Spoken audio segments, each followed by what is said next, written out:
Idiot మాటలు తిన్నగా రాని. మీరు ముందు సరిగ్గా మాట్లాడడం నేర్చుకోండి. నీకు పొగరు బాగా ఉందిరోయ్. మేడం, మాటలు తిన్నంగా రాని. గొప్ప గొప్ప వాళ్ళందరూ ఎర్రబస్సు ఎక్కి పల్లె నుంచి పట్నం రాలేదా? ప్రతిభావంతులు కాలేదా? ఎర్రబస్సు అని కసుబుస్సు అంటున్నావెందుకు? దర్శకరత్న దాసరి మనందరినీ ఎర్రబస్సు ఎక్కించలేదా? So what? అయితే ఏంటి? పదే పదే ఎర్రబస్సు అని ఎందుకంటావు? తెలంగాణ ఆర్టీసీ అనొచ్చు కదా.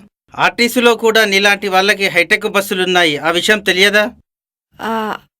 ఆ విషయం మీరు నాకు చెప్పాలా ఏంటి? నాకు తెలీదా? అవును, చెప్పాలి. నీలాంటి పొగరుబోతుల కోసమే ఆర్టీసీ బస్సెక్కి పల్లె నుంచి పట్నం వచ్చాను.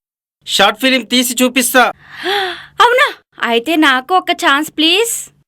అలా రా నా దారికి, ఆర్టీసీ రహదారికి. టీఎస్ఆర్టీసీ జిందాబాద్. టీఎస్ఆర్టీసీ జిందాబాద్. ఆర్టీసీ రథచక్రం ప్రగతికి చిహ్నం.